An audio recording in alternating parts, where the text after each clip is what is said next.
So ang mangyayari kasi no, kung i-shave nila din, gagawa naman ako ng bagong dentures dito. Ang mangyayari kasi, ako na ang magbabayad, mag-cover niyan. Dahil hindi na magbabayad yung sa insurance na nagamit na nga.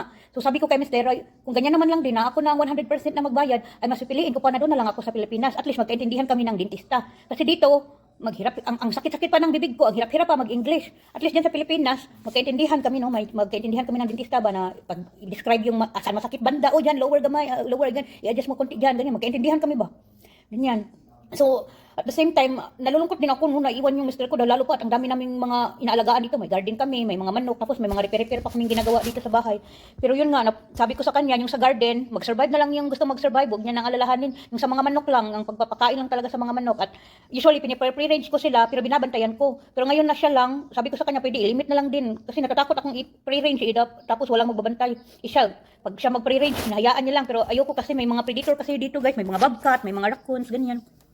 So yun lang. So lately yan yung pinagkakaabalahan ko, may mga hinahanda ako dito sa bahay ba na para at least kahit maiwan siya dito, hindi masyadong ina-organize ko lang yung pwede kong i-organize para hindi siya masyadong mahirapan. Ganyan. So kasi di din pwede nang hayaan ko lang din to ng tumagal na ganun, dahil pag hayaan ko na wala akong ngipin, mas lalo akong matambay dito sa bahay. Tapos hindi naman tayo pwedeng tumambay ng matagal. Okay lang kung ang iniisip ko yung sarili ko lang, dahil kung ako lang mag-support naman si Mr. sa akin. Dahil asawa niya, ganyan yung sa culture ng mga Americans guys eh. Yung balik kaming dalawa, kung ako lang, kaya niya akong alagaan. Pero iba man sa ating mga Pilipino. Di ba?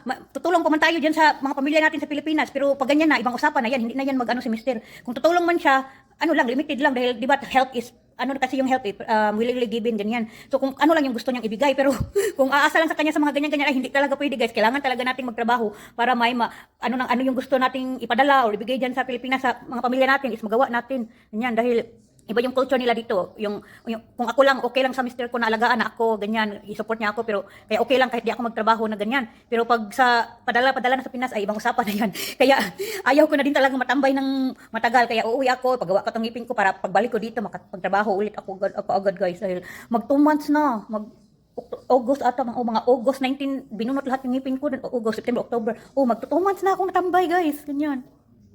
Ay, so uuwi tayo ng Pilipinas na konti lang ang ating baon, no? Yun. Konti lang yung baon ko guys, natambay ako ng 2 buwan. So ito no, ano lang ito pag-warning or pag-inform sa mga kakilala ko. So wag niyo na akong subukang utangan, wag niyo din ako subukang singilin sa mga nautangan ko, no? Dahil wala talaga. Isa tayo sa Pinay na hindi pinalad sa apam. Joke guys. Di napakaswerte ko sa asawa ko, no. I'm so blessed sa kanya dahil napakabait, hindi nananakit, hindi nambababae, mga ganyan. Sa pagdating sa financial guys, sorry na lang. Kaya uuwi ako ng Pilipinas na sakto lang. Ang importante lang talaga sa akin is makapag-spend ng oras sa pamilya ko. Pero sa mga nagbabalak na maningil o nagbabalak na mangutang, wag nyo nang subukan. Masisira lang ang buhay nyo guys.